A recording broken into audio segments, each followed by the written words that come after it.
Hello. I'm audible, right?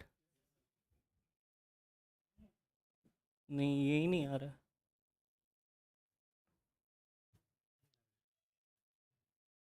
चाहिए था।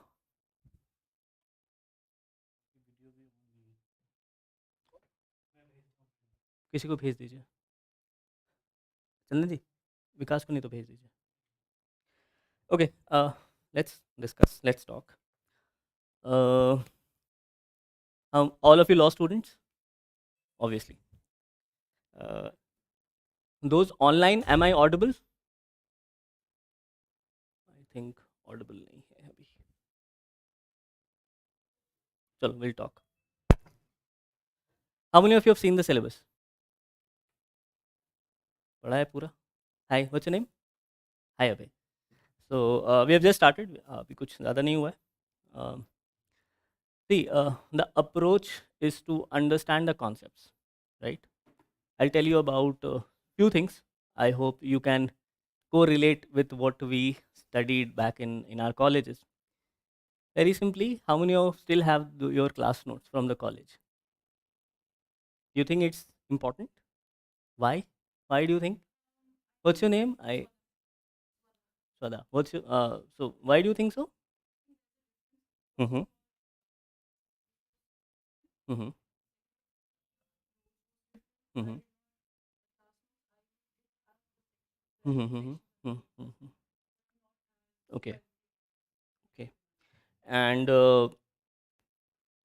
any of you have given mains once? No? Okay.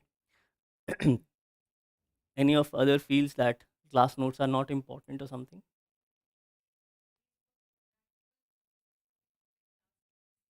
Yeah. Mhm.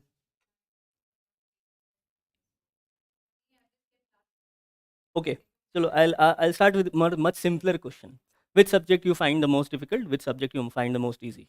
Only speaking strictly with respect to law optional for UPSC.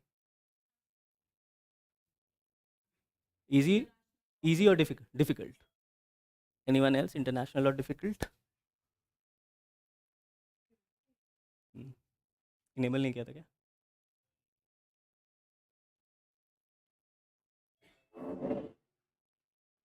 अभी live नहीं हुआ है? यहाँ नहीं दिख रहा है मुझे.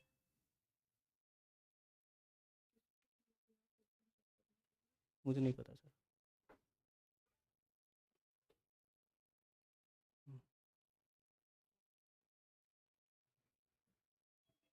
International law. Anyone else? Any other tough paper? कौन सा है?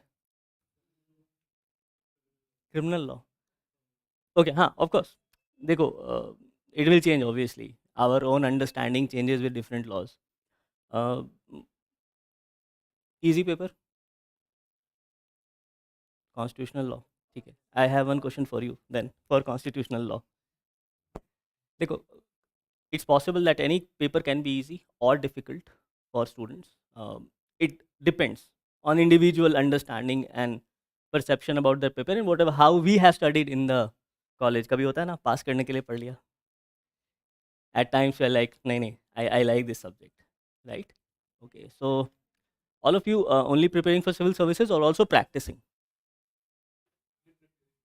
अभी हाँ, मतलब as of now only preparing for civil services. हाँ, of course, judiciary also, right?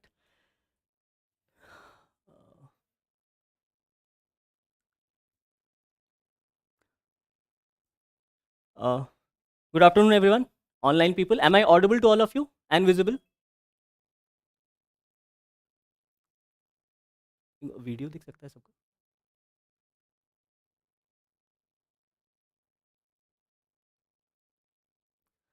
To all those people who are online, I would request you to please open your camera so that we can have an interactive session. We can discuss face to face certain things which I would like to discuss here about law optional, particularly for UPSC.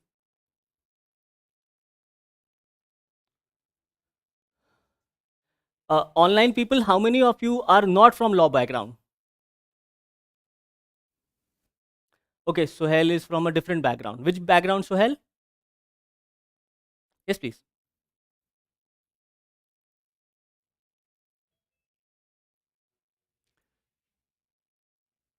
Economics. Okay. So why do you have interest in law? Any particular reason? मैं कर देता हूँ. Thank you.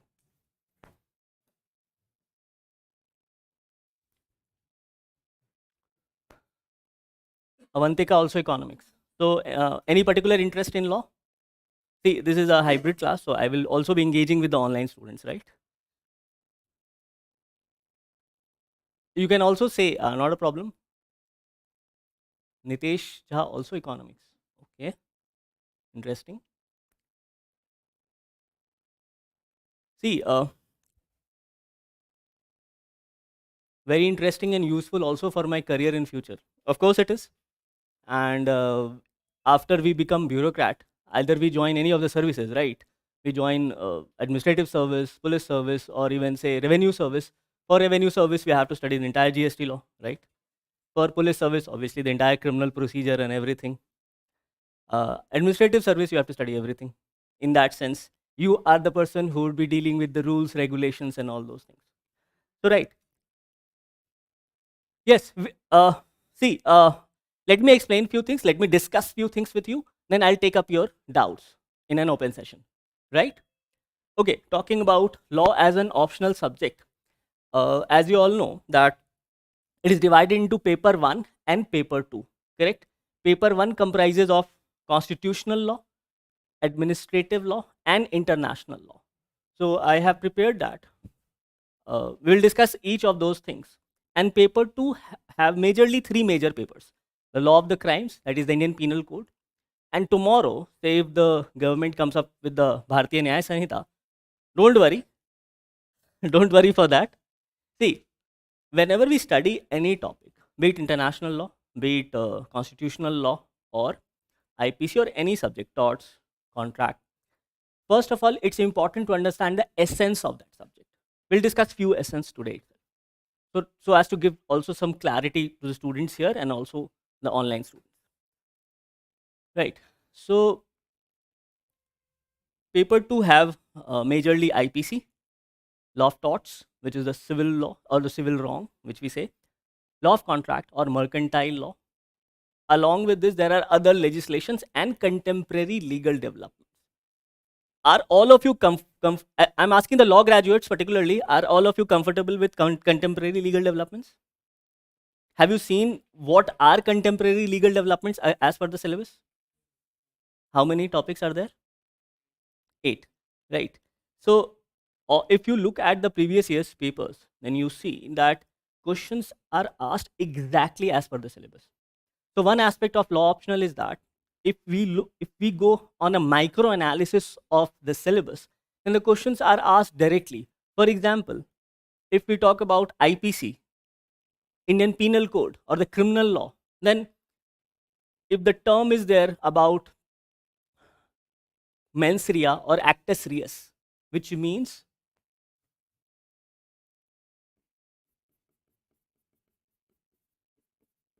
we'll discuss all these in the class. I'm just giving you an example. So these are constituent elements of crime, right? This comprises the mental part, because every crime starts is happening. So mental element, and the actus reus is the actual occurrence of the crime. So this is the concept. Now this concept is important irrespective of the fact tomorrow a new law comes, because this jurisprudential understanding will not change, right? Yes, some of the offenses or crimes can be exchanged. Okay, Ramana says IPR and arbitration topics are quite confusing, sir, in contemporary developments. Don't worry. As far as contemporary developments are concerned, don't worry at all. What we'll be dealing with is that we'll take up each of the contemporary developments and as per the syllabus. Yes. Mhm.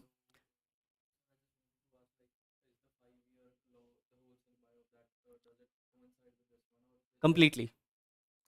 Uh, Giving you certain important highlights, especially the law graduates, the entire your syllabus If whether you have studied, you're a law graduate, fourth year right now. Okay. So whatever you have studied or you will be studying, everything is a part of the syllabus. So there's nothing new. There's nothing new which you will be saying, okay, I don't have to, I have never heard about it. Right. Now, so every, just like IPC, it has its constituent elements or the jurisprudential understanding. Similarly, is the case with every paper. Every paper will have its own legal backdrop, especially for the non-law graduates. I must like to tell you that in case you choose to take law as an optional subject, you will be competing against definitely the law graduates. Obviously, so in that sense, you have to try bit more. And this is an honest thing because obviously they have studied law for the last 3 years or 5 years in their college. So in that sense, they are at least familiar with the subject. But in case you have decided to take law as an optional, don't worry, UPSC does not go beyond the syllabus. And what we need is a conceptual understanding and clarity. Now, I'll ask you a very simple question here also and to the online students. Uh, CLD syllabus is not well framed, very confusing. We'll take the doubts. We'll take all of your doubts. Don't worry, I'll clear all of your doubts. Just let me go through the entire syllabus because some of the students are not very much familiar with the syllabus. Let's start with constitutional law. I'm sure throughout your UPSC preparation, you must heard about constitutional law because we study in polity, right? GS2. And you are law graduates here, and especially the online students. My first question to you is that what is the difference between, or is there any difference at all between constitution and constitutional law?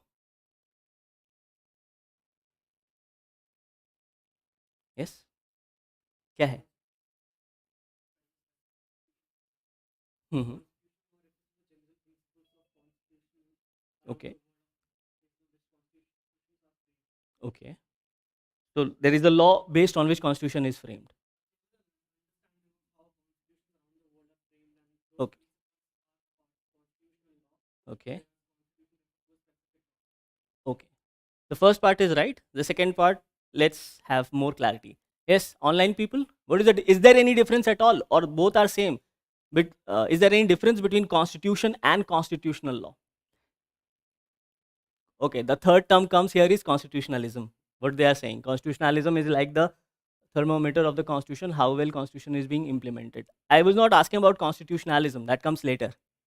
I'm asking about constitution, difference between constitution and constitutional law. Is there any difference at all? Second question to all of you is that, can we call our constitution the constitution of Bharat? Since this name India, that is Bharat, it's a news. Question is that, why do we call our constitution as Constitution of India? And second, can we call our constitution as Constitution of Bharat? Can we? Hmm. Yes, absolutely. Hmm. Perfect. And how can you say this? What I'm asking is that, is there any legal backing? What you're saying is absolutely correct. Based on the Hindi translation of the constitution which we have, which is referred as or known as Bharat ka Samvidhan. And the English version is Constitution of India. And Article 1 says, India, that is Bharat, shall be a union of states. Let's talk through the constitutional provisions here. The question is, how can you say that the constitution is only called the Constitution of India and not the Constitution of Republic of India, Constitution of Socialist Republic of India, or any other term? Why only Constitution of India?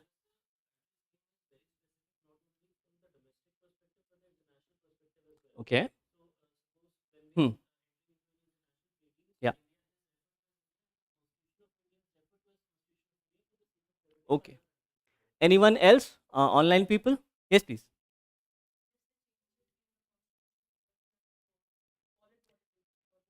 I'll ask you in a simpler way. Any of the provision say this, that it shall be called the Constitution of India? Does the Constitution say anything about this, or is it silent?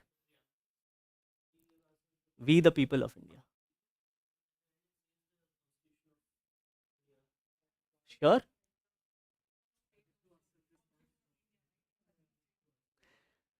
Remember both these two questions. Constitution and constitutional law, and why Constitution of India? Why not Constitution of Republic of India? Article 1, Article 1. But looking at preamble, we the people of India have given ourselves this constitution. But what is the name of the constitution? How do we exactly say, okay, the name of the constitution is Constitution of India, yeah, Bharat ka Samvidhan. The obviously the Hindi exact translation of that. It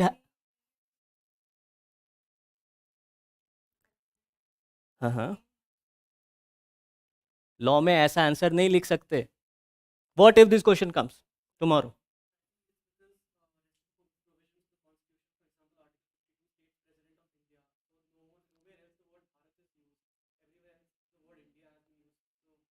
Okay, all of you, please go through Article 393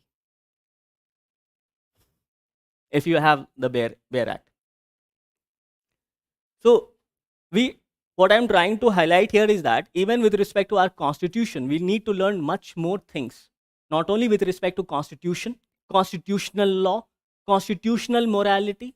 Have you heard this term, constitutional morality? Number of Supreme Court judgments are now using this term, constitutional morality, right? So we need to understand all these philosophical understandings of the constitution. We'll take up the syllabus, don't worry. Online people, what about constitutional morality? And then comes constitutionalism. See, every subject, whatever we'll take up, be it constitutional law or constitution, be it international law or any other law, which is as per the UPSC syllabus, what we'll try to achieve is the conceptual clarity, the concept. Because without this, the basics, we will not be able to exactly decipher the further aspects. If I ask you in a very simple term, because all of us have prepared for UPSC and we study constitution generally also under GS paper 2. Can you define 3 or 4 important features of the Indian constitution? Online people? What does this constitution, which we call as Constitution of India according to Article 393, what are its special features?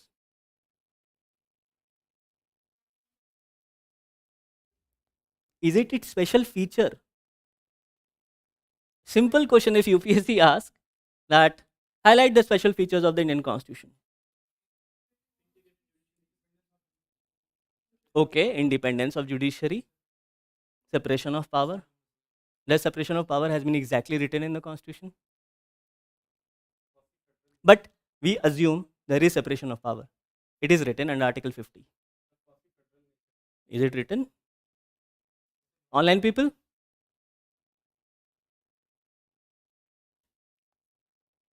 Parliamentary form of government.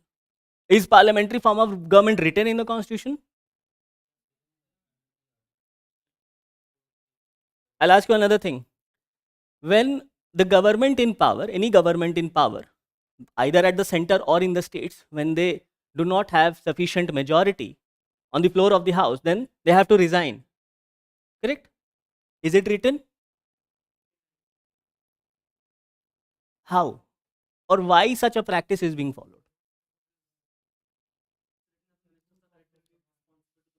Yes, please.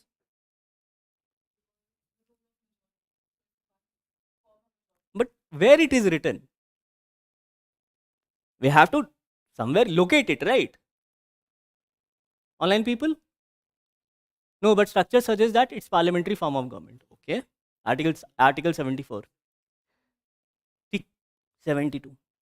This is what I'm trying to understand, highlight. See, constitution is our document. Correct? Starting from preamble till the schedules, including the provisions, of course. And when we expand this to constitutional law, it includes this document plus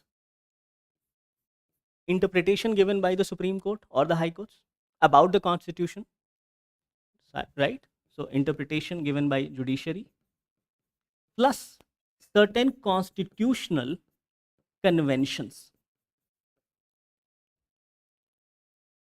Now, when we talk about constitutional conventions, it has been stated, or even the Law Commission has highlighted that, or even the Supreme Court has highlighted that, yes, one should try to locate the legal stance of some of the constitutional conventions, such as resigning of the government can be located to which provision? Online people, resignation of the government for loss of majority or because of lack of majority, not loss, lack of majority, can be traced back to which provision? Yes, 75(3), and similarly for the state legislature. So, constitutional law comprises of the document which we have, right? These interpretations given by the judiciary, Article 21, we all know the widest implications given by Indian judiciary. Prior to the Puttaswamy judgment, right to privacy was not part of Article 21, but now we consider it. There is a shift, right? Can we say that this shift also reflects an idea of a transformative constitution? And we have seen so many shifts in terms of the constitution itself. So, this is what I was highlighting. This is with respect to constitutional law. Here we not only need to understand the basics about certain philosophies. Now it is here where some constitutional debates come into picture. When we talk about constitutional morality, when we talk about directive principles, or when we will discuss in detail about the fundamental rights. So nothing will be discussed in an isolated manner. It's not a mechanical approach. If you are thorough with the concept, trust me, it will be much easier for you to write in the answer. Talking about Indian Penal Code, another, have you completed Indian Penal Code in your class? All of you? Tell me the difference between offense and crime.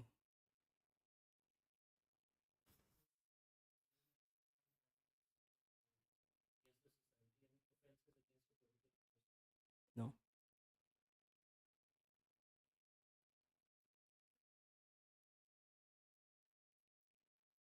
Mm-hmm. Okay. Online people, is there any difference at all between offense and crime? कुछ तो है.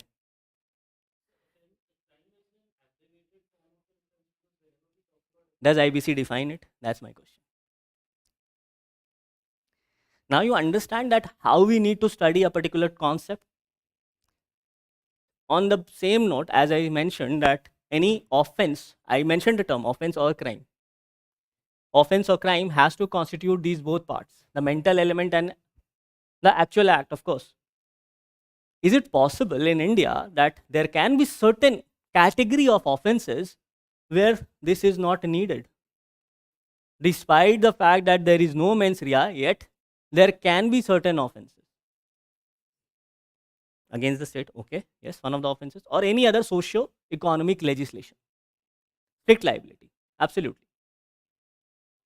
So again, talking on concept, what is the purpose of criminal law? You know, this term mens rea, online people, all of you are, can you see this? Is this term defined under the Indian Penal Code? Then how do we decipher that what is mens rea or what is not? Or what is, and then what constitutes an offense?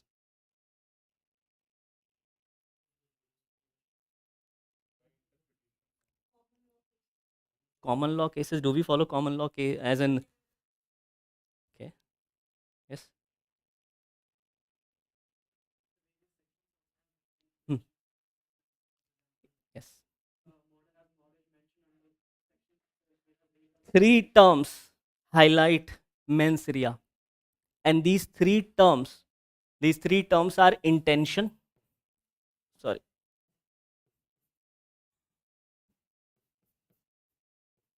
It's not working. You can write it down. It's intention, knowledge, and reason to believe. If these three terms or either of these terms are associated with any offense, then the element of mens rea is said to be found in that particular offense. And mens rea particularly has not been defined under the Indian Penal Code, but certain terms expressly mention this, such as voluntarily. What is the meaning of the term voluntarily? Or the word offense itself? I think defined under, I'm not sure, section 38 or so, something, 39 in the Indian Penal Code. We'll discuss all these things. So again, we will start with a conceptual understanding of even the Indian Penal Code and other subjects, also international law, right? Idea is to provide you conceptual clarity about whatever subjects we have, to complete the syllabus as provided by UPSC, pinpoint, so that you have proper notes, either handwritten or handouts, whatever is feasible. As far as the sources are concerned, don't worry, I'll be referring to most of the best sources, and we'll be discussing the topics about with respect to conceptual clarity and associated case laws. And you will be in a situation, at least after understanding the concepts, so that you are at least able to write something on a piece of paper. Because ultimately, the idea to take any optional, including law, is to clear the examination. 500 marks is very important. And here we will learn and also understand that how to come up with a suitable answer structure with respect to a topic. And the guides, there will be two guides for us. One, obviously the syllabus as provided by UPSC clearly. Second, the PYQs. Because PYQs exactly tell us that what nature of questions are being asked. Right? Talking about international law. How many of you find international law difficult, especially the law students?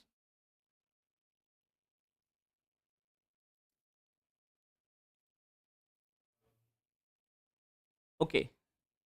See, even in international law, similarly, we have certain concepts where we will discuss about things. For example, sources of international law, or who are subjects of international law. Am I a subject of international law? Are you a subject of international law? Or is a state subject of international law? So all these are some of the basics. I'm sure you have heard this term, especially to the law graduates, opinio juris. What does it mean? Sure. Can you write a short notes of 5 marks on opinio juris by yourself? It's complex. It's a perfect answer. Okay, just tell me this. With which topic of international law can opinio juris be associated with? Sources. Why? समझ रहे हो problem कहाँ है? But what is opinio juris? It is associated with, no, no, absolutely not. At least not that. It is associated with customary practices of states. So when we decipher custom, right? So there are two elements of custom. One is state practices, and then second is opinio juris. So opinio juris is something like both states have agreed mentally that okay, this is established norm or practice. Correct? See, any society developed first as a society. Then when the society became mature, then rules, laws, etc. were framed. And it is here we will understand the development of international law from this perspective also. Correct?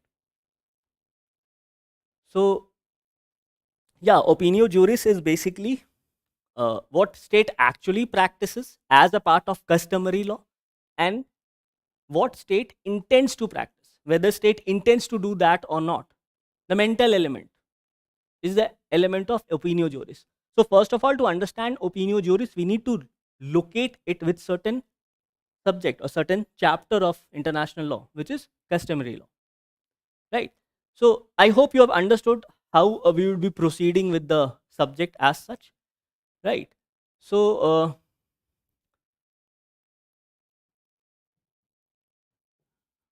It's not functioning.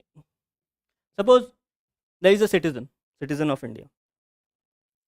That citizen of India can be a normal citizen.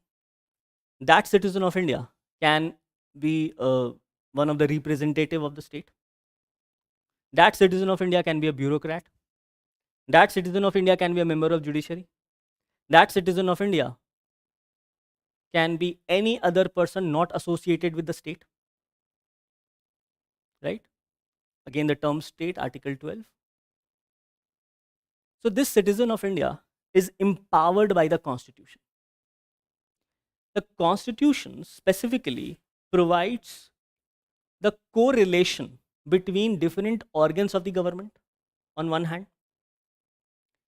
It also deals with their mutual cooperation in certain manner.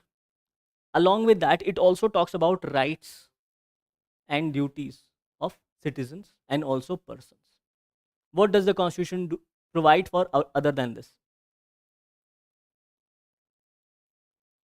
If a 10 marker question is asked about highlighting the salient features of the Constitution, or how has the Constitution been transformed over the last 50 odd years, examine with the help of case laws.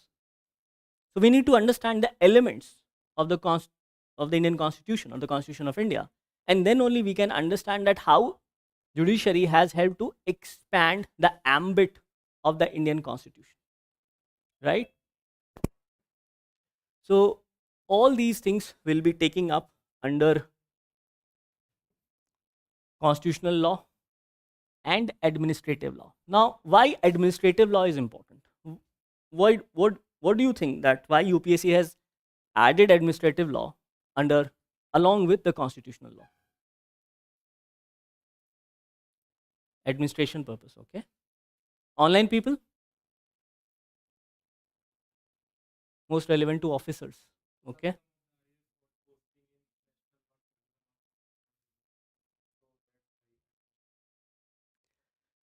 First of all, under administrative law, as I said, we will study about the cooperation and collaboration among different organs of the state. Then, administrative law also deals with certain elements such as principles of natural justice, very general concept, the idea of delegation of power. Is there a difference between delegation of power and decentralization of power? There is. Can you write it down? What is the difference?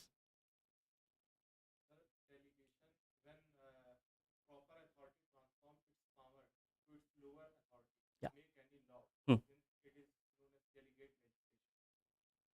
Yes, online people, any difference between delegation and sorry, decentralization?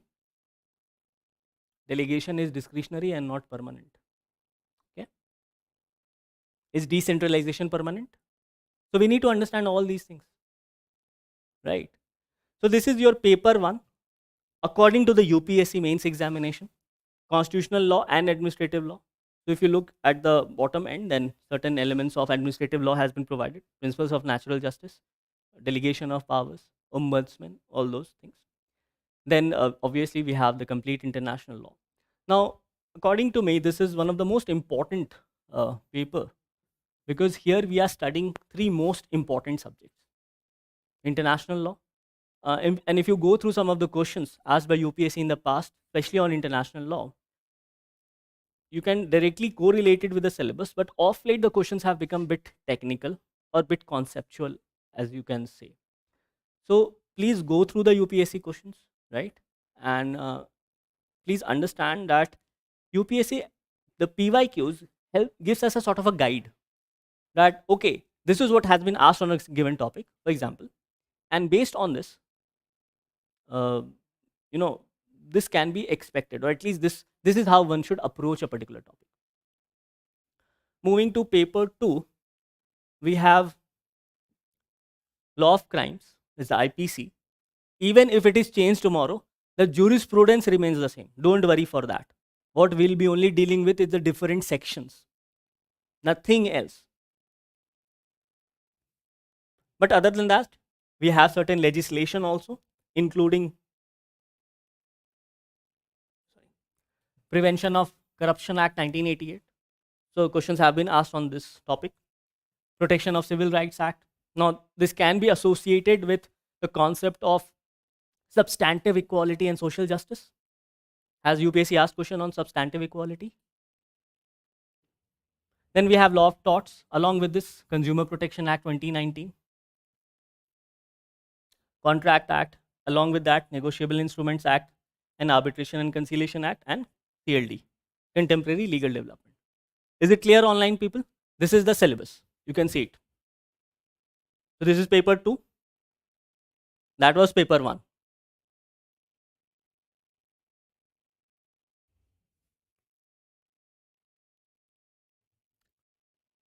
And these are the 8 topics under contemporary legal development. Now, as you all know, that all questions are not compulsory, right? Only question number 1 and question number 5 are compulsory. And often if you look at paper 2, then you see that most of question numbers are starting from 6 onwards.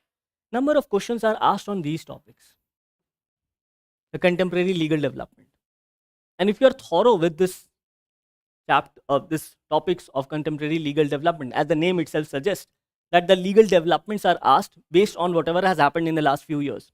And if you're thorough with that, trust me, this paper becomes much lighter, much easier to attempt as compared to paper 1, which is very technical, which is very conceptual, and you need to have a thorough understanding, of course. Any doubt? Online people? So are you sure to take law as your optional subject? Right? See, especially I'm saying it for the law graduates. You are at least familiar with the subject, right?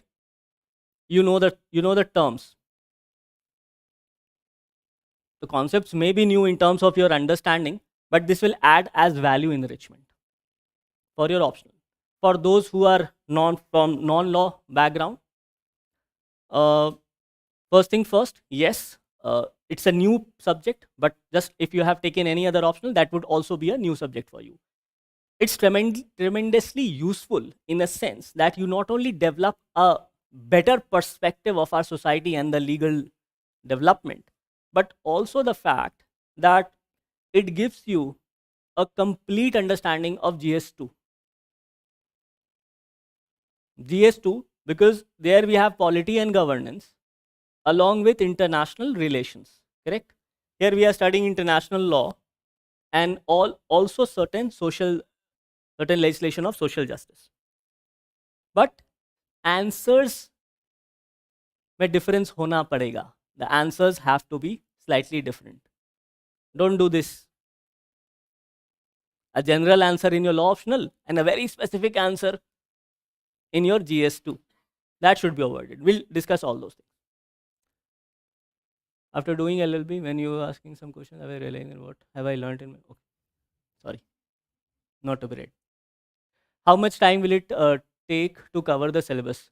Idea is to cover it within 6 months. If certain elements of the syllabus still remains, we will cover it after your prelims examination. But the idea is to cover it at least by March. That is the idea. But don't worry, we will be covering the syllabus. That is the first and the foremost priority for us. And the second is that it's just not mere coverage of syllabus, but also it will enhance your understanding of the law. And this enhanced understanding of the law you can use this understanding even in your essay writing. When we talk about constitutional morality, then I'm sure you can correlate it with GS4 also. Yeah. We'll discuss. I'll tell you. Now, I've taken some of the questions for you for different papers, just to give you an understanding as to what nature of questions are asked and obviously our approach based on these questions. This is the syllabus. I've just taken an extract of the syllabus to give you an example or a sample. Constitution and constitutionalism. See the term. How many times has UPSC asked this topic in the prelims examination? Number of times. The distinctive features of the constitution. So you have to understand the entire constitutional philosophy. So if I ask you that, write, give me 5 points on the Indian constitution, you should be in a position to write those 5 points. When I ask you about constitutionalism, you should be in a position to write those 5 points or 6 points about constitutionalism, along with if it has been referred by any of the Supreme Court or High Court judgments. Question is, to preserve basic freedoms and dignity of individuals, a constitution should be permeated with constitutionalism. My question to you is slightly different. Is it necessary for a constitution to have this notion of constitutionalism?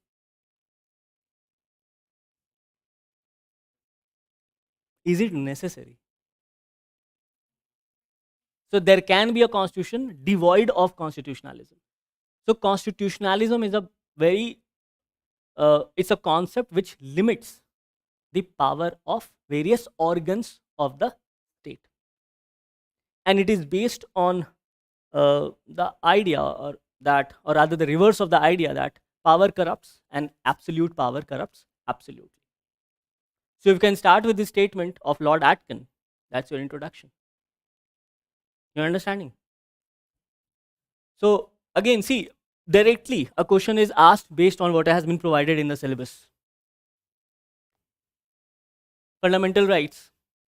Absolute equality may itself be a cause of inequality. In light of this statement, discuss substantive equality. Now, this idea of substantive equality can be associated with the concept of distributive justice. Can you give an example of the recent Supreme Court judgment where this term has been quoted? Online people?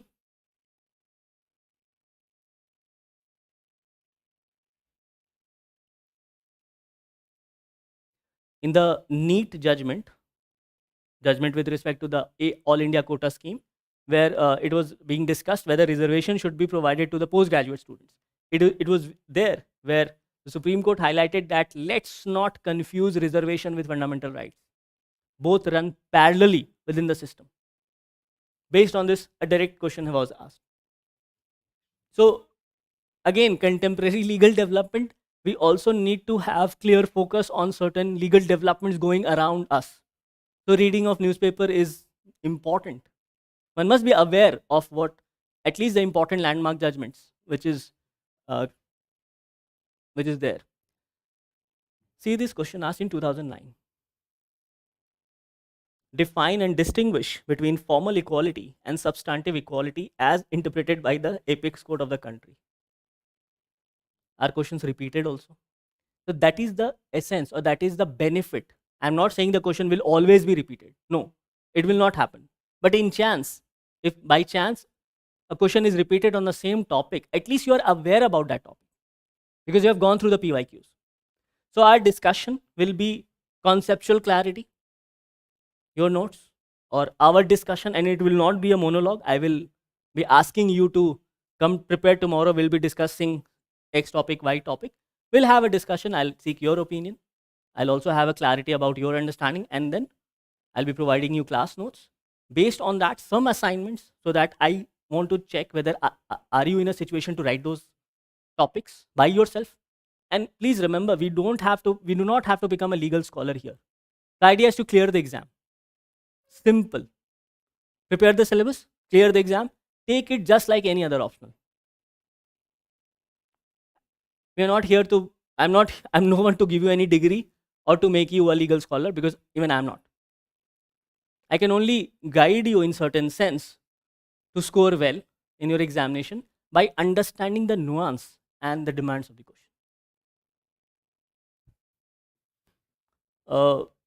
These are the elements of administrative law. So we'll be studying about, again, first the concepts, then each of those units. So that is the essence of that will be the essence of our discussion. How would the answer writing practice work for online students, and what if we would have one-to-one discussion? See, we can have one-to-one discussion, not a problem. We can definitely fix a time for that. As far as your answer writing practice, you can write your answers, you can mail it to me. Not a problem. Look at this question, this year itself. Can you tell me, or can you correlate a current event with respect to delegated legislation regarding a Supreme Court judgment? Online people, can you give me a,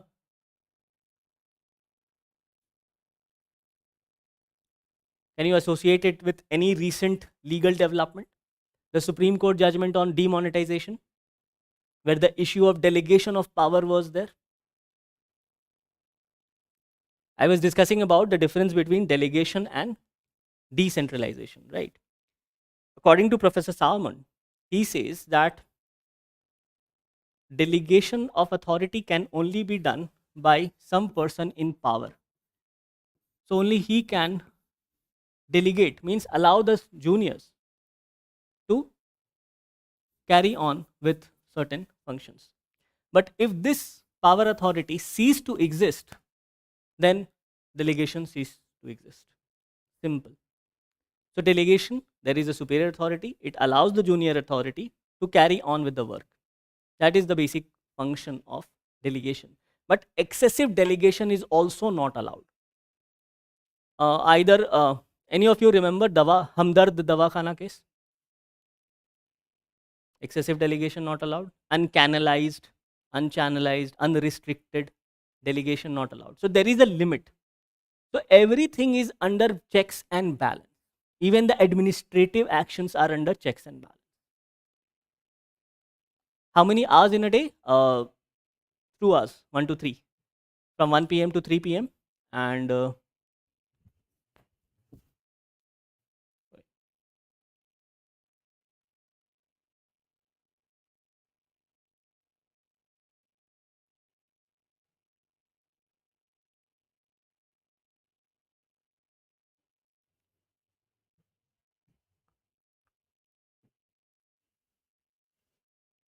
And decentralization, under decentralization, it is the constitution which decentralizes the power, the Panchayati Raj system.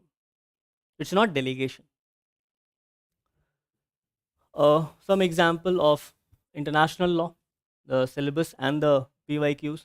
See, very straightforward. Nature and definition of international law. See this question. Keeping in view the growth of international law in the contemporary era, do you think the classical definition of international law has become redundant? Now, when we study international law, particularly the definition need not be mugged up.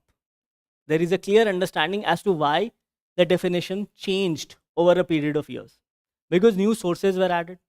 Earlier it was said that only civilized state, but the whole idea or the whole concept of civilized state was a very Western influence, right? So we'll discuss all those things. Discuss the status of individuals in international law, especially with respect to human rights. So we see an expansion of subjects of international law from states to international organizations to even citizens. Can you give me an example of citizen being an example of international law? Any citizen? Yeah. UDHR.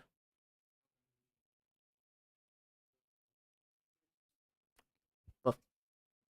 So this is what we'll be discussing here. Law of crimes. I purposely taken this question.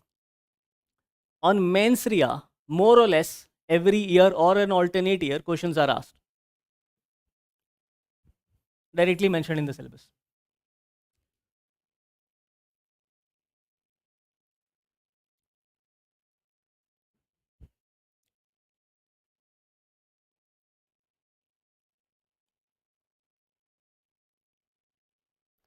The existence of mens rea along with commission of actus reus makes the act an offense. 10 marks. Mere proof of presence of both actus reus and mens reus is not sufficient. The concurrence between the two needs to be established. What is the difference between this question and this question? Or is there any difference at all? Online people? Is there any difference between this one and this one? Or are two the same?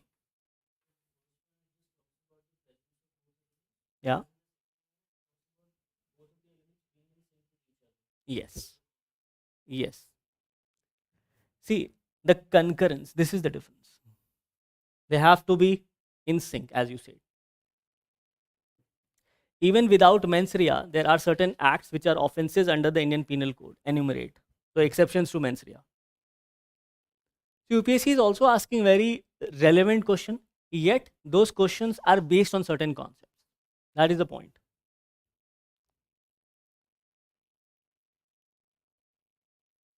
Can be said to be a part of contemporary legal development.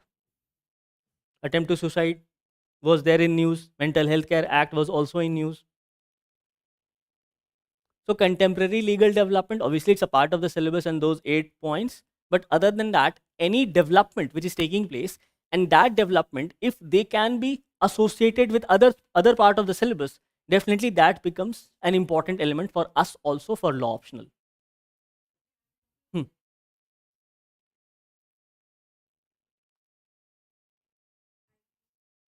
See, yes, it is. But if you look at the new Bharatiya Nyaya Samhita, this attempt to suicide is not there. You know? So again, this change in the society is never constant. It keeps on changing. And the law simply reflects this change in the society. Now we have law of torts and law of contract and mercantile law. Again, uh, questions on breach of duty, questions on negligence, straight away question. Factor vitiating free consent. So directly, questions are directly asked from the syllabus, and especially the law graduates, you have studied all of these in your college. What you need to do is to fine tune the concepts and prepare yourself to write the answer, because writing is the key. If you are in a situation to understand the topic and then write by yourself, that is where you will excel. Elaborate the conditions and warranties provided under the Sales of Goods Act. So very direct questions in GS2. GS1 can be said to be slightly technical, slightly conceptual. GS2 more or less very straightforward. Now this is the CLD. Now these are the questions asked. Look at this question.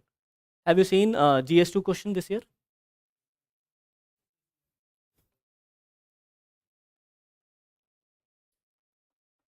So this also helps you in your CLD. This year question was asked on NALSA.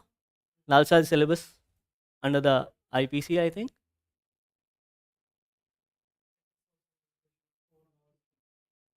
So why you should take law as an optional? Obviously, see, very less students take law as an optional, obviously, because mostly or generally it is taken by law graduates, but it has the maximum passing percentage.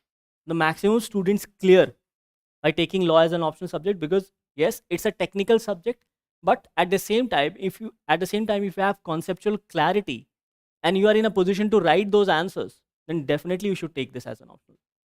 And especially the law students, you're the best one to take this as your optional subject, because you're familiar with the subject, you're familiar with the topics. All you need is certain brushing up of skills and answer writing practice. This is what you need. See this question. Dwell on the legality and constitutionality of section 66A, again in the news. Nothing new, as in you don't have to study the entire IT Act. This has always been in news.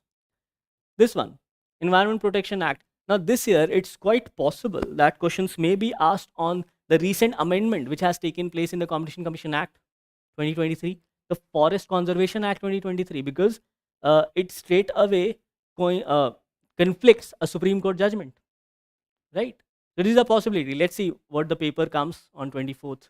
24th, we have the mains, right? The law optional.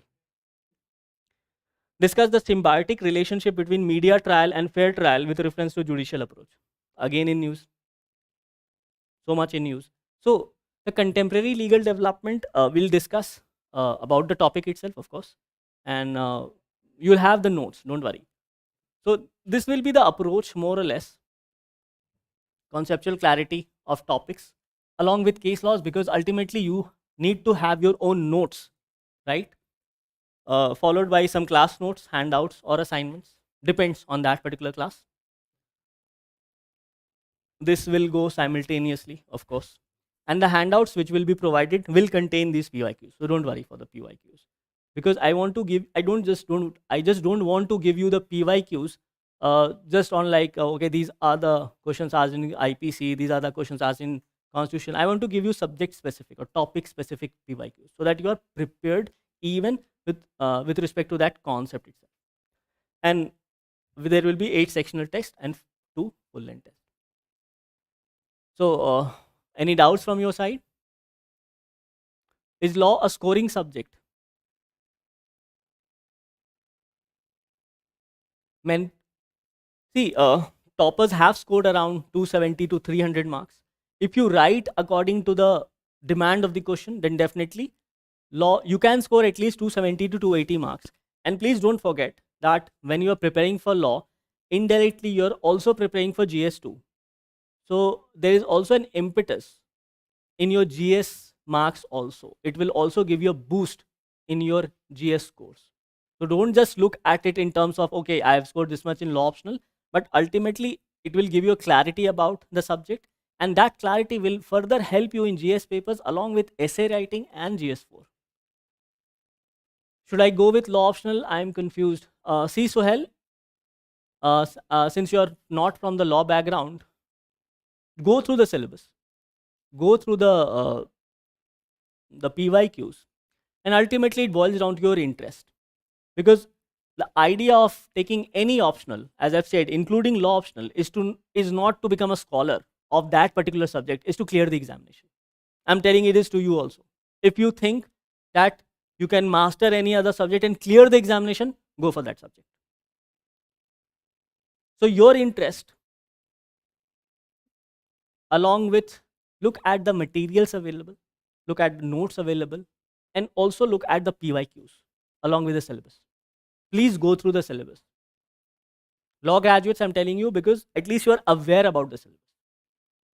There's nothing new which we will be discussing.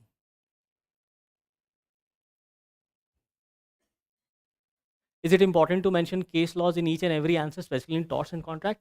Yes, case laws are important. But case laws are important because that form the essence of your answer based on the concept.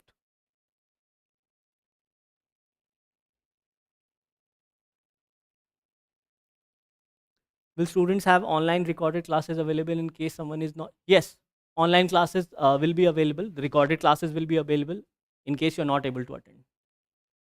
Can UPSC and judiciary preparation go simultaneously at the same time? Please suggest, sir. See, the direction of UPSC and judiciary are very different.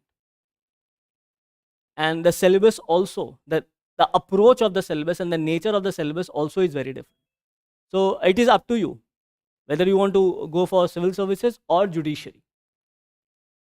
But at the same time, all these subjects which we'll be studying here, I think not all of this, some of this is a part of judicial services. Only thing which we are not studying as a part of our UPSC examination are the procedural laws and the jurisprudence. But talking about jurisprudence, we need certain jurisprudential understanding to know more about rights, morality, right? All those things. Power, authority, capacity. We need certain understanding, especially from the conceptual perspective, to understand constitutional law also and even torts. Will students have online recorded classes? Okay. Okay, coming to Abhay, right? Your doubt of the difference in answer writing. See, when we are writing an answer in the law optional, that has to be very specific. Certain terms has to be used. Case laws have to be used. These case laws can act as a value added point in your GS answer. And on the reverse side, the current developments can act as a value in enrichment part, say as a part of your conclusion or say as a part of your introduction. But law optional needs to be answer writing needs to be more focused, and this problem generally arises with respect to polity, constitutional law and polity. So don't try to give all your knowledge in GS papers and curb your knowledge in law optional, right? Hmm. Yeah.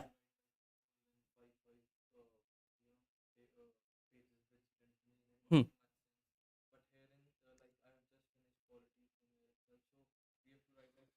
Yes, maximum.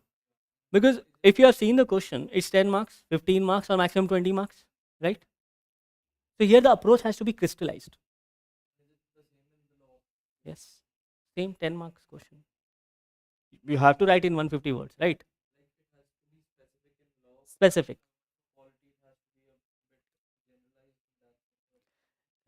Dekho, please understand online people also, when we study about the constitutional law, both in GS2 and in law optional, the understanding more or less is same.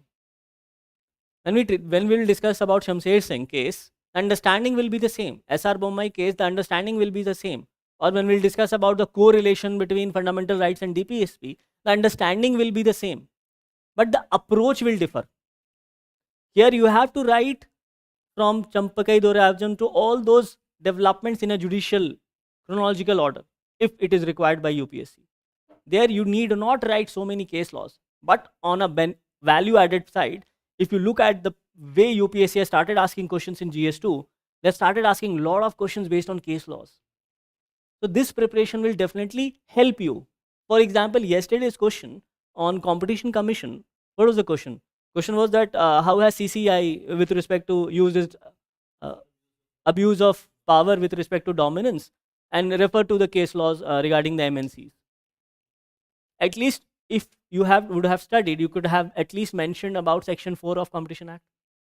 So this is your added advantage. You could have definitely mentioned about the Google case. Why Google was given that penalty of cease and desist, if you have studied, and certain subsectional elements of Section 4, that it restricts business, it put a restriction on contractual obligation, it put a restriction on scientific development. These are value added points. This is exactly what was being asked about abuse of dominance position, the power of CCI. So you are in a better situation. All I am saying is that. But the approach will be different.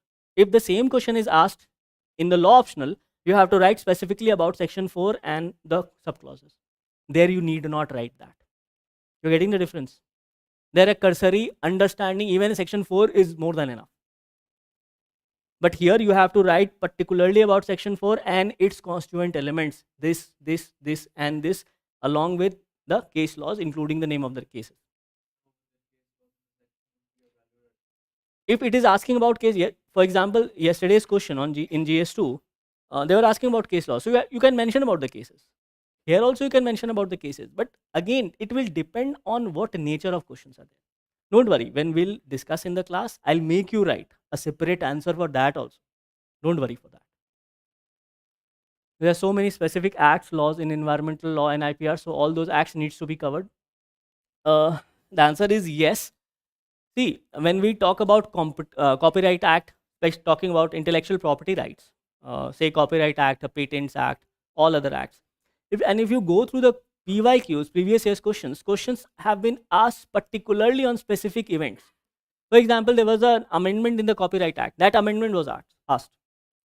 For example, recently there was a news, I think last year or somewhere, regarding the conflict between Competition Commission and the Patent or Trademark Office. That question was asked. Again, that is a part of contemporary legal development. Yes, we will understand the basics about those legislations, but we will also, or rather, more importantly, we'll keep a track on the contemporary legal development which has taken place in those CLD topics. That will be the essence. Yes, please.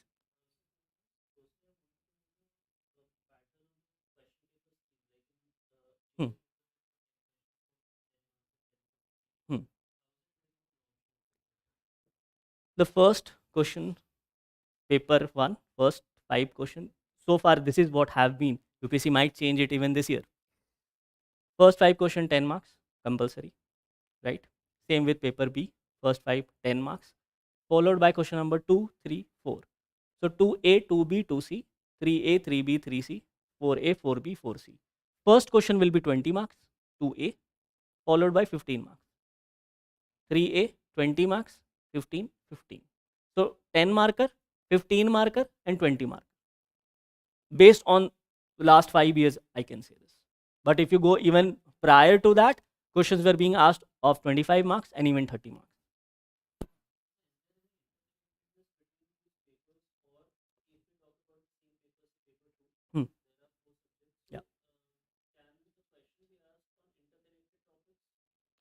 Interconnected in what sense?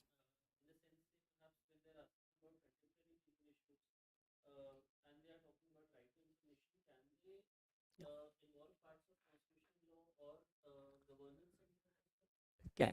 They can. But if you go through the PYQs, I will provide you the PYQs. If you go through the PYQs, specific elements of, if you talk about RTI or if you talk about the Information Technology Act, as you have seen, only specific elements have been asked. But to say that UPSC will not ask will be a wrong assumption. UPSC can ask anything. Ultimately, we have to be prepared enough to address all those questions. So, for example, as you say, a question is being asked with respect to trial by media and judicial interference. A question can also be asked or framed in a manner that this judicial interference in trial by media, does it impact their Article 19? This can be asked, right? So we will understand the contemporary development and also the contextualizing of the topic. The context is important. For example, in international law, question can be asked with respect to development of international law from Indian perspective. पूछा है UPSC ने. They have asked. So how has India contributed towards the development of international? Or in terms of sources of international law, they can ask that, okay, apart from section 38 of statute of ICJ, what are the other sources of international law? Because section 38 of ICJ talks about the 4 sources of international, rather 3 important sources of international law. So UPSC can also ask, what are the other sources of international law? So they can ask anything. Let's be prepared to address all of those assumptions. How was there a question on Mental Health Care Act? Because it pertained to rights, Article 21. During answer writing practice, how can I evaluate answers on my? No, you need not you can submit it to me. We can then discuss individually your answers.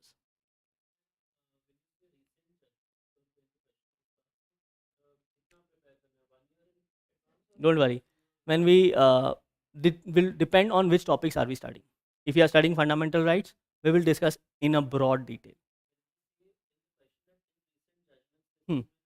So if a question specifically says recent development, then obviously within 1-2 years, if you can remember something. Recent का मतलब 10 साल नहीं पहले हो सकता ना, या 5 साल पहले. So अगर if a question is being asked stating that recent development, then obviously it's a part of certain contemporary event which has taken place.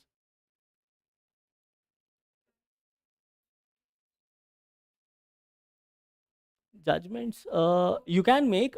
See, you already have Focus magazine in that sense, right? And you can make, but we will be discussing if there is an important judgment. Suppose that important judgment, suppose we have finished constitutional law and a landmark judgment comes on certain element. We'll discuss all those. Don't worry for that, or at least I'll give you a handout for that. Yeah. Yeah.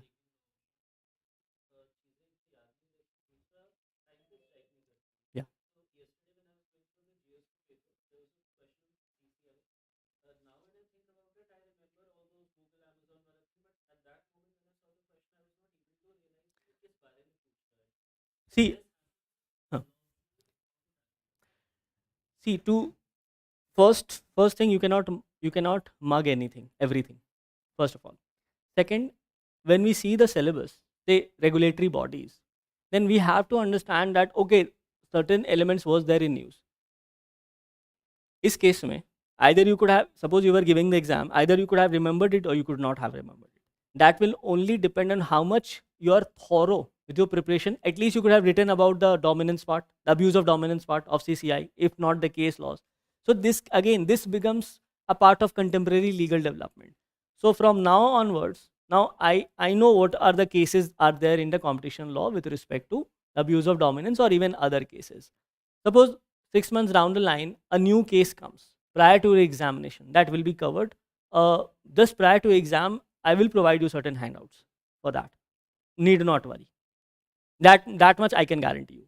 That especially for the contemporary legal developments, including topics like international environment law, IPR, competition law, all these, if there is any significant development, I will provide you hand notes or I will provide you something for that you are in a position to write that answer. So do not worry for that.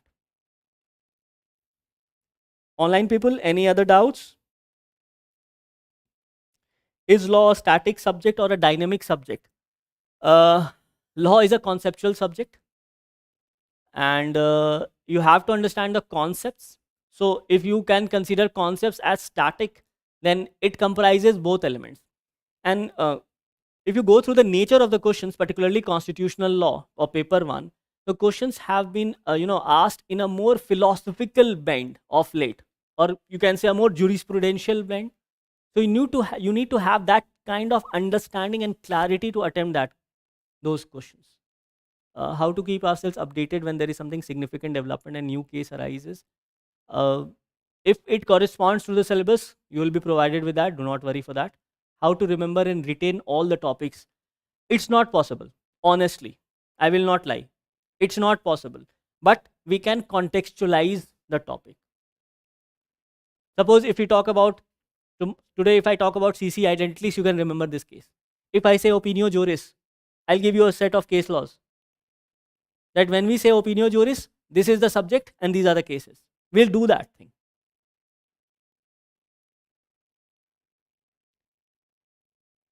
रटने से नहीं होगा, contextualize करना पड़ेगा. For example, if a question, GS2 question, for example, just take the GS2 question asked on on Article 21. Now, honestly, can you remember any of the provision or any of the case laws on Article 21? Right? Because you have understood the concept, you have contextualized the topic. That contextualization is necessary. So law is both a static and a dynamic subject, but the underlying theme is concepts. Even when we will discuss about Competition Act or the correlation between Competition Act and patent law, where is that conflict arising, or is there any conflict at all? What is that exact provision? Not last year, I think last to last year, there was this very famous case of Lay's potato chips, the patent infringement, right? Not, in fact, not even the patent infringement, that was Farmers Group. Yes, yes. So again, all these developments or these case laws, I already have a handout, don't worry for that. I already have a handout on CLD for the last 3 to 4 years, you can say. But if any development further takes place for the next 6 months or so, or prior to your mains examination, you will have that also. So that is a promise from my side. Law optional batches starting from, okay. Any other doubts? Why to take law optional, not to take law optional? Ultimately, it boils down to your interest, and the purpose is to clear the mains examination. If you think that you can clear the mains examination by taking law as an optional subject, go for it. Don't think about anything else, because all you need is one seat. That's it. Don't think about who is taking what. Focus on yourself. Focus on your strengths. If you think law is one of your strengths, definitely go for it. And for non-law graduates, if you think you have enough interest in this topic and you can cope with certain technical aspects, because we'll be discussing these topics in conceptual detail. Don't worry for that. And as far as the case laws are concerned, we will be providing that also. So it's not that the case laws will be provided separately. There will be a separate class for case laws. No, it's a comprehensive study. And we'll be discussing all these things in the class. And if you have any doubts, you can always come to me. Some sources to cover current legal developments. I will provide everything. Why are you worrying? Trust me. Because if you go on preparing your sources, I can tell you n number of sources. What will you prepare? There are the newspapers, there are so many law journals. So I'm working for you guys. You can trust me, and just go through those notes. Have a conceptual understanding, at least of those topics as provided in the syllabus. Again, I'm telling you, the idea is to complete the syllabus and a correlation with the PYQs. That will give us an understanding and clarity as to what is required for UPSC. You are here because you want to become a bureaucrat. You can practice later, but the primary purpose now is to clear the mains examination, right? And even in your interview, it is generally seen law students are mostly barraged with questions on law only. or mostly, if not only. So again, there also, you are mentally suited to tackle that legal challenge. Any other doubt? Any other doubt, online people?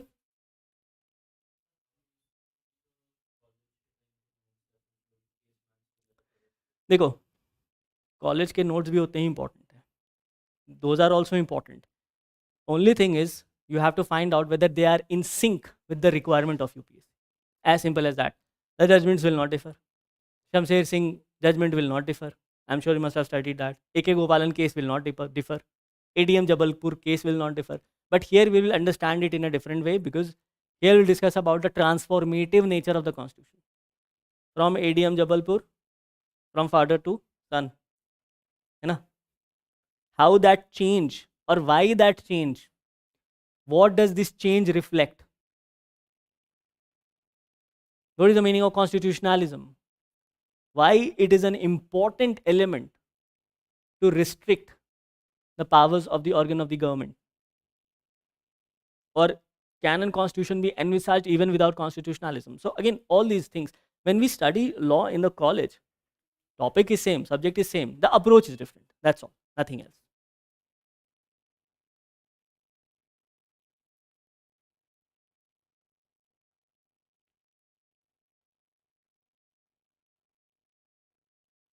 Any other doubts? Yes, please. Hmm. Yes, yes, yes, absolutely. Absolutely. Not a problem. You want to give it after the prelims, right? Even if you don't clear the prelims.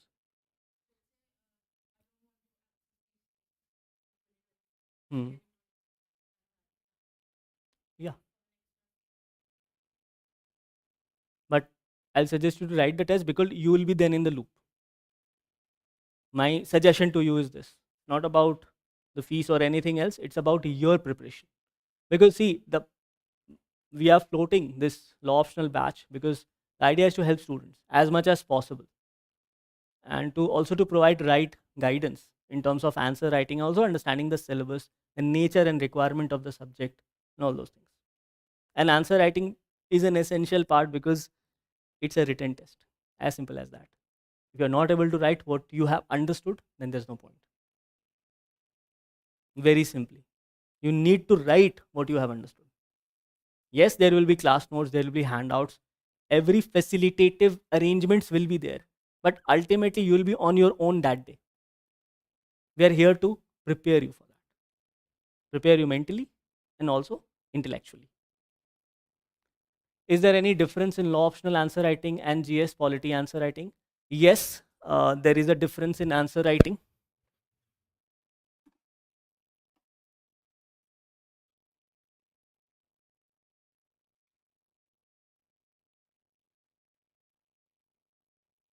Law optional answer writing will be different compared to dealing with GS polity. Okay, can law optional be a backup plan for UPSC?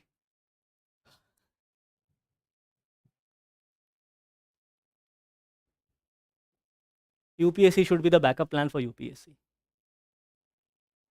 That is the only suggestion I can give. If you're preparing for UPSC, prepare it diligently. Does this include daily answer practice other than the test sectional and full length? Daily answer practice. Uh, Not daily answer practice, but daily discussion definitely, and weekly assignments. Is there any difference in law optional answer writing and GS?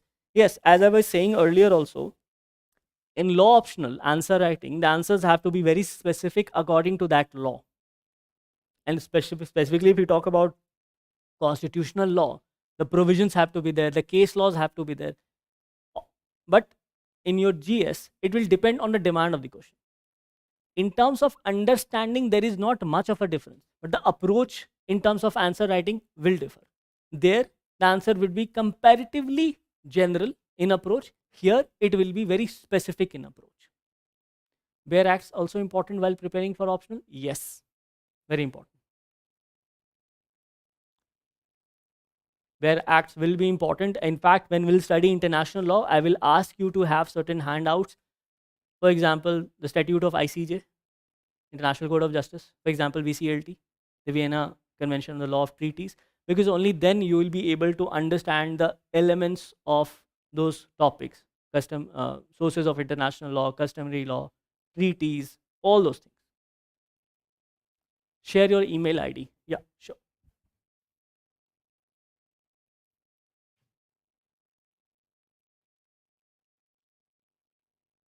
I'll write it down for you guys here.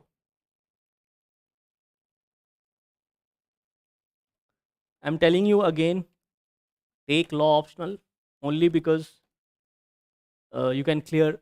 Sorry. At the rate IAS.org.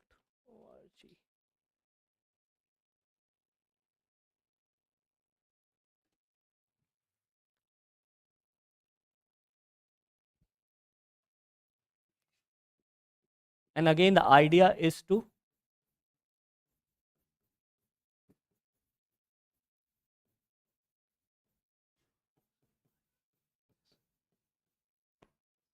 and this is my number in case you want to reach out to me. I think it has been given to you in the prospectus also.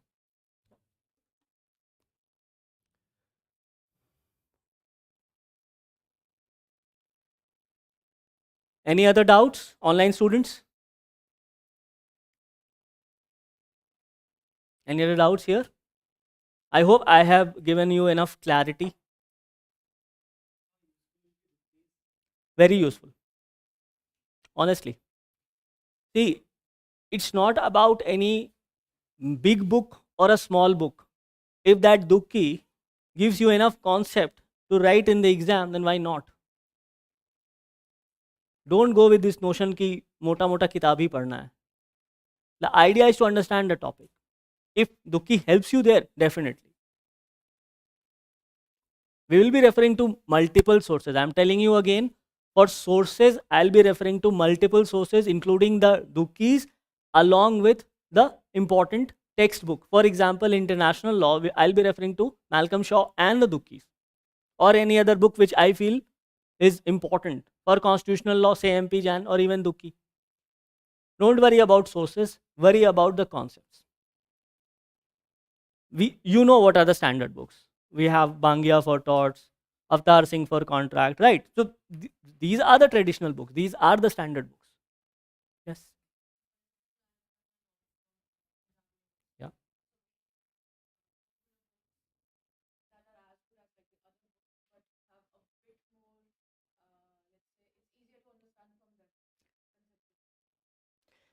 Whichever book you feel gives you clarity about a subject, read that topic. Not a problem. What I will do is that I will definitely ask you to read certain reference from certain text. If not, we'll definitely discuss in the class, and you will be given handouts or notes, including the class notes. So there will be discussion followed by your class notes and some handouts whenever I feel necessary. That okay, go through this, go through that. So don't worry for that. Will we also get study materials? Yes, you will get study materials in the form of class notes. This is what I was saying, in the form of class notes and handouts, because that will be your takeaway from the class. Suppose we are discussing on, let's say, abatement, or we are discussing on jus cogens, or we are discussing on any topic of international law or any subject. You will be having proper your own handwritten notes and certain handouts. Class timing 1 to 3 p.m. Yes, Monday to Friday 1 to 3 p.m. Whenever we feel that we are running short of running behind schedule, I'll ask you guys whether we can schedule a class on Saturday or not. I think that will happen much later, but initially start with Monday to Friday, so that you also get in the pace of preparation, and we'll start with basic concepts. So the idea is to start. I'll be starting with international law first, right? Then certain principles of natural justice, certain elements of administrative law, followed by constitutional law, followed by administrative law. Because international law is the bulkiest subject as far as the UPSC syllabus is concerned. Rest is quite manageable. Constitution, I think you will find the most interesting when we'll be discussing the topics under constitutional law. And the idea is again to complete the units as provided by the UPSC syllabus. So that is my target. That is my goal within 6 months, that I have to complete each and every subunits, so that you at least have those notes on those subunits with certain clarity, and also that you are able to write by yourself. Okay? Any other doubt? For fees online students, please you can ask from the from the okay, numbers have been provided there. You can call them. Materials be couriered for online students. Okay, we'll try. I'll mail you if not couriered. I'll definitely mail you all those things. Oh.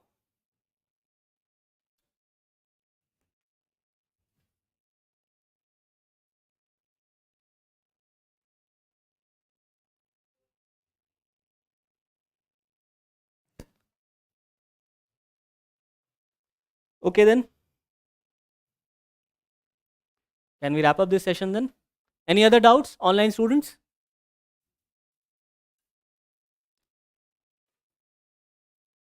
Okay, thank you very much. I hope I've given you enough clarity about the subject, how we are going to go about it,